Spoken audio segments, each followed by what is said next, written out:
Well, how are you folks today? Great to see you. You're very welcome. God bless you today. Listen to this great psalm of hope and of joy. It's Psalm 107. We've been thinking recently of hope in difficult times, and Psalm 107 is just full of hope in difficult times. It says this: "Give thanks to the Lord, for he is good. His love endures forever." Let the redeemed of the Lord say this: the redeemed, the rescued, those who've placed their hope in God through Jesus. Those he's gathered from the lands, the east and the west, the north and the south, those he's brought together to have a new identity and a new hope in Jesus. It then has different images of the way that God has given us hope and rescued us. It says, some wandered in desert wastelands, finding no way to a city where they could settle. They were in a desert. We had no home, nowhere to settle down. Then it says they cried out to the Lord in their trouble, and he delivered them from their distress. And then we're told that the Lord led them by a straight way to a city where they could settle. Let them give thanks to the Lord for his unfailing love. And then there's another image about those who are in a deep pit, those who are in darkness, those who feel bound by chains. To them too there is hope in the Lord. He says, some sat in darkness and the deepest gloom, prisoners suffering in iron chains, for they'd rebelled against the words of God. He subjected them to bitter labor. They stumbled. There was no one to help them. They cried out to the Lord in their trouble, and he saved them from their distress. He brought them out of darkness and the deepest gloom. He broke away their chains. In Jesus, were lifted out of the deepest, darkest pit, and we are set free. Jesus came to proclaim freedom for the captives, and our chains are gone. Here's another image: those who through their own rebellion, things we've said, things we've done, the way we've lived, it says, due to our rebellious ways, we have drawn near to the gates of death. And they cried out to the Lord in their trouble, and he saved them. He sent forth his word, and he healed them. He rescued them from the grave. In Jesus, we've been rescued from the grave. We have been healed in him. And here's the last image in the psalm: those who go out on the deep and see the wonders of the deep, merchants in ships, those in the sea, but then the waves mount up and a tempest is stirred up.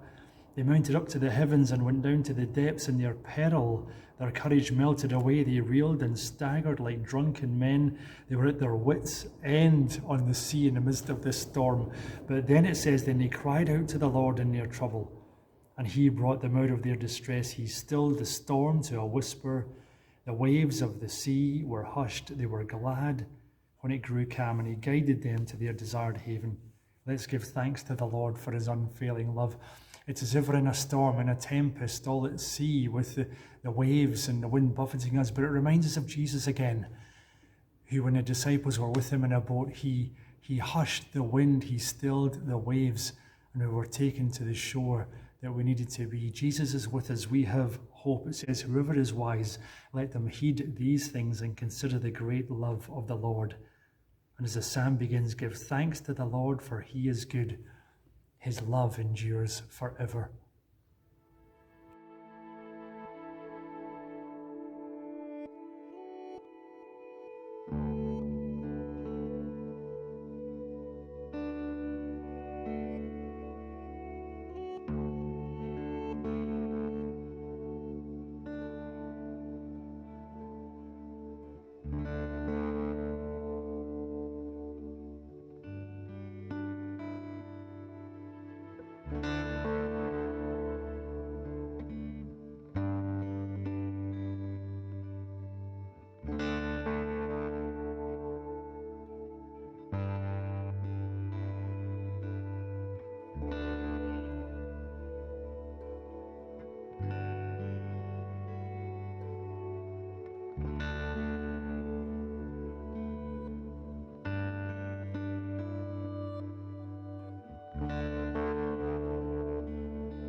Nehemiah is a great book of the Bible. It's all about hope, and it's all about finding ourselves in a difficult place. Nehemiah lived at a time when he was in Persia, modern-day Iran. He was part of the exiled peoples, and he was far away from Jerusalem, but he must have dreamed about Jerusalem, and he knew there'd been attempts at rebuilding it, and he must have thought what it looked like, and he really wanted to go there in his own heart. But then word came to him that Jerusalem actually was in complete ruins. It was a disgrace, it's described as. The walls were just a heap of bricks and stones. It was in a dreadful state. And yet, even in the midst of that situation, Nehemiah began to find hope in God and hope of what could be rebuilt, hope for a better day. So let's hear from Nehemiah just now. Nehemiah 2, verses 1 to 8. In the month of Nisan, in the 20th year of King Artaxerxes, when wine was brought for him, I took the wine and gave it to the king. I had not been sad in his presence before. So the king asked me, "Why does your face look so sad when you are not ill? This can be nothing but sadness of heart." I was very much afraid, but I said to the king, "May the king live forever.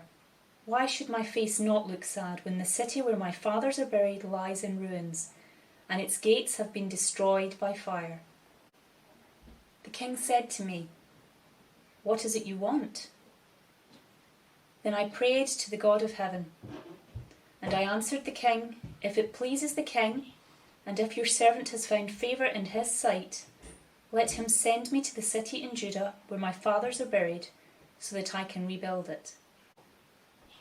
Then the king, with the queen sitting beside him, asked me, "How long will your journey take, and when will you get back?" It pleased the king to send me, so I set a time. I also said to him, "If it pleases the king, may I have letters to the governors of Trans-Euphrates, so that they will provide me safe conduct until I arrive in Judah. And may I have a letter to Asaph, keeper of the king's forest, so that he will give me timber to make beams for the gates of the citadel by the temple and for the city wall and for the residence I will occupy." And because the gracious hand of my God was upon me, the king granted my requests.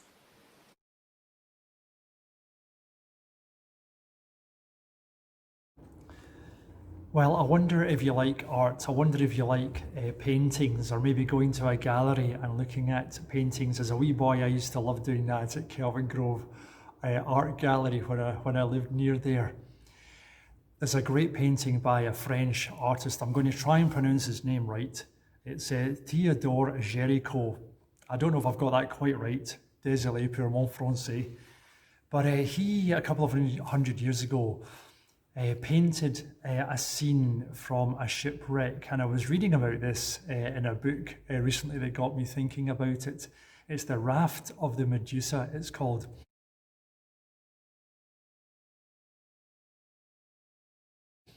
And the Medusa was a French frigate. It was off the coast of Africa. It began to get shipwrecked still quite a bit from the shore, and people put into the boats. The only thing is there weren't enough boats for everybody. There were 150 people still left on the main boat. And so they decided to hurriedly make a raft and try and get to the coast that I think was about 60, 100 miles away, something like that anyway. It's quite a bit away. The only thing is that this raft, there was 150 of them. As soon as they all got on, it began to sink a bit. They only had one barrel of biscuits between them, and if your experience of lockdown is like mine, those biscuits wouldn't last long, so they were finished in the first day, no surprise there. They only had 2 or 3 casks of water, again, finished very quickly. They had a few more casks of wine, right enough. That might explain the fights that broke out on board. But they were in a dreadful, dreadful state. And so Géricault, he did a painting of this scene of the folks on the raft in the middle of the sea, and he depicts the various folks on it. And there are some at the back, and they are really just slipping away.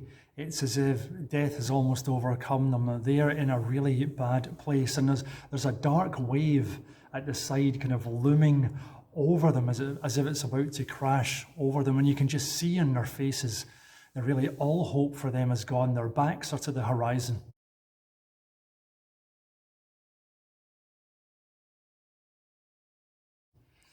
And then there's a group in the middle of the raft. It's almost like the main group. And you can tell that for them, this journey, they're neither here nor there. This journey, for them, it seems to be is going nowhere. There's a monotony to it, an anxiety even. They can tell they're just in the middle of nowhere. There's one individual even pulling his hair out, and it looks like a really hopeless situation. It's a really poignant, moving painting.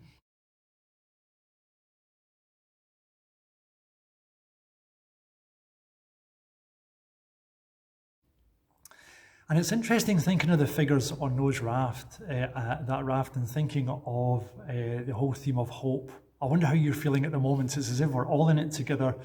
We're on this raft, we're in this sea that's constantly moving. We've no idea where we're going, how we're going to get to a safe shore, and really what's going to happen next. And some of us are like the folks at the back of that raft. For us, our backs are to the horizon. We're struggling. Hope is certainly slipping away for us, and it's a really dismal situation for us.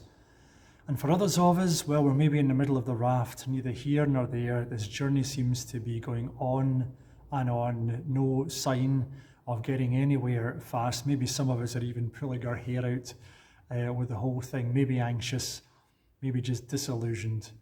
And we can sense that there's a wave coming, and there's literally a wave coming in the painting. And maybe we oscillate or change between those two groups. The really hopeless ones at the back, the ones stuck in the middle, despondent.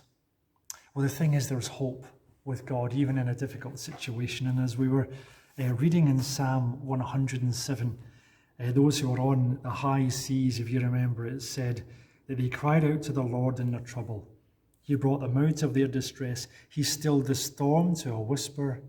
The waves of the sea were hushed. They were glad when it grew calm, and he guided them to their desired haven, to a safe shore. That's what the Lord does for us. He is with us. It's all about hope, and the book of Nehemiah is all about hope as well.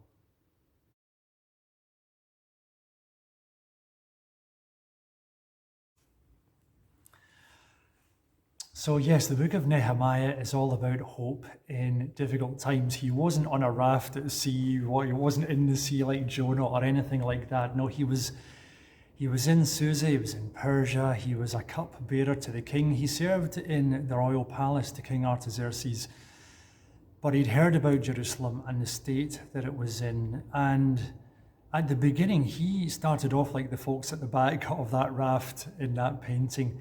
He really was despondent, and he despaired at the situation he was in, but he managed to get himself from there to a place of hope. Well, how did that happen? Well, first of all, one of the things was that he was open and honest with God. And we need to be open and honest with God about how we're feeling, not push our feelings to one side, not try and bury them.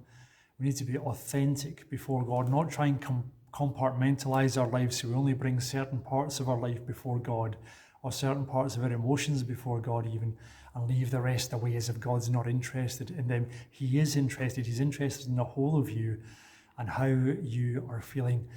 And so Nehemiah didn't just grumble away. No, he was open and honest before God. And we can see that because when he heard the report of how Jerusalem was in trouble and disgrace, all broken down, we're told, I sat down and wept, and for some days I mourned and fasted, and I prayed before the God of heaven. He mourned before God. He fasted before God. He was weeping before God. And even later on, when he goes to the king to ask for help to try and build Jerusalem back up, the king who knew him well, the king said to him, why does your face look so sad? You're not ill. This can be nothing but sadness of the heart. Even others could see in Nehemiah how he was feeling. He couldn't hide it. And at the moment, there's probably at times you can't hide how you're feeling. You maybe catch yourself in the mirror and realise your face is looking a bit more sullen these days, than usual, and I can totally understand that. I think we all have good days and bad at the moment.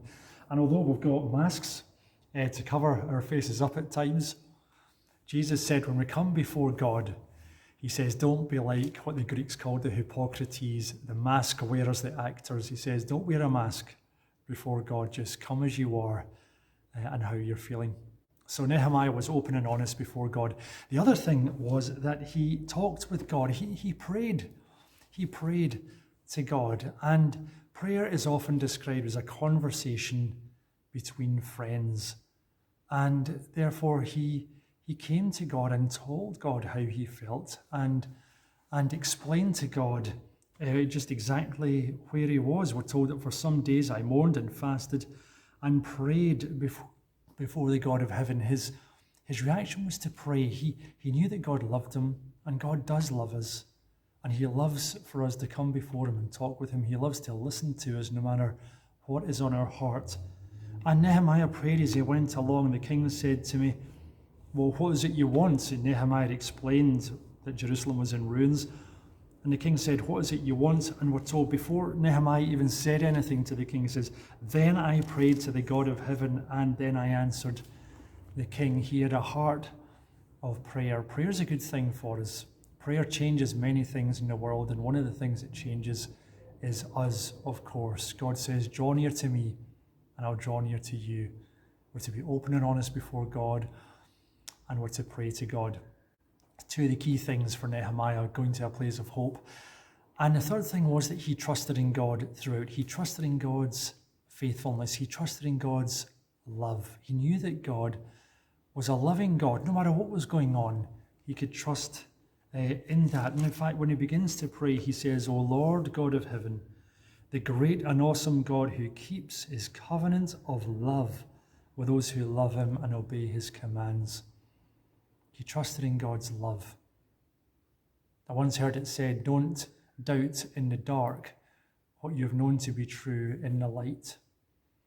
And in difficult times, we need to trust in God's loving faithfulness. God is loving. God is a plan. God is sovereign. God is powerful. God loves you. He's a God of mercy and grace. He'll provide for you. He's watching over you. It's a bit like what the psalmist was saying when they were in the deep and on these troubled waters. We're told, then they cried out to the Lord in their trouble, and he brought them out of their distress. They knew that God was listening, and Nehemiah knew that too. He said, let your ear be attentive and your eyes open too, as he knew that God was listening. God is a God of love. There's so many things changing at the moment, so many things uncertain. But we can't say that about God's love. His love never fails. His love is sure. And his love is watching over you just now. He is with you. And he always will be.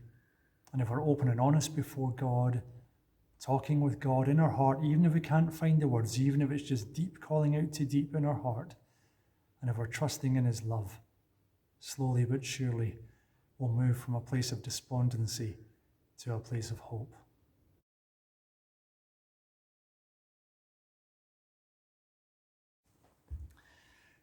You know, thinking of that painting again that Jericho painted a couple of 100 years ago, there's another group on that raft.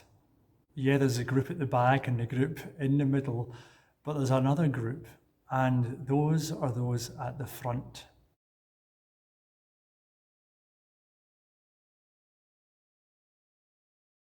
And they're looking out towards the horizon. There's light on the horizon. It's as if a new day is beginning. And this group, they're up on their feet, they're active, they're looking out and they're waving. And the painter, just very, very tiny in the distance, just on the horizon, has painted a ship, as if a ship is coming towards them.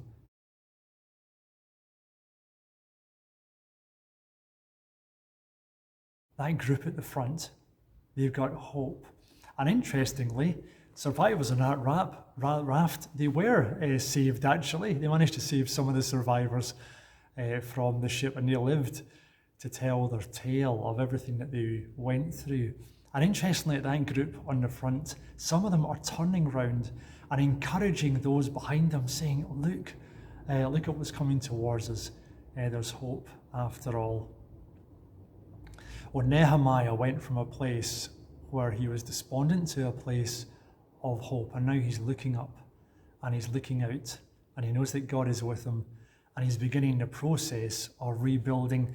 And it's not just about rebuilding walls for Nehemiah. He goes back to Jerusalem and he starts looking at the walls, and they're all a heap of ruins. But really his question right at the start of Nehemiah's book was, I question him about the Jewish remnant, about the people, and also about the walls. But his mind is on the people and what they must be like, as if everything's just in ruins. And how are we going to rebuild things again? How are we going to rebuild community again?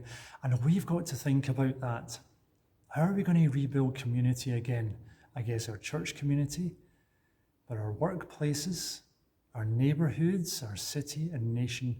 How are we going to do that when so much seems to have come apart or fallen apart? Or even folks aren't really quite ready maybe to trust each other or trust being near each other yet. Can you imagine doing that again?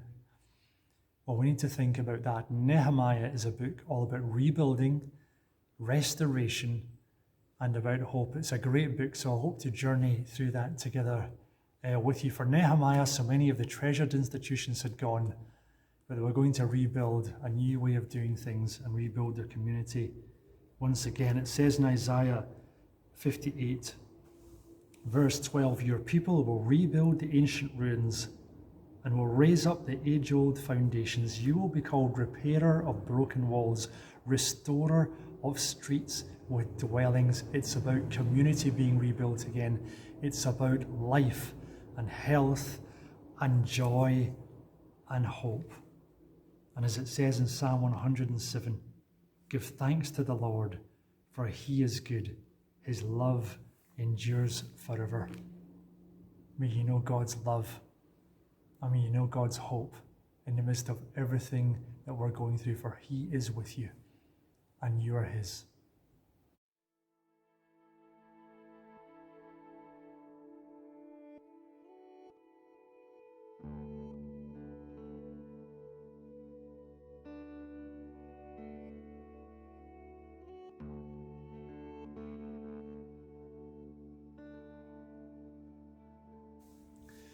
Well, God bless you. It was great you could be with us today. May you know God's love and his mercy and his grace and his hope. And as you're filled with hope and a knowledge of God's presence, may you become a person who encourages others with the hope that you have within you. God bless you. Looking forward to seeing you soon.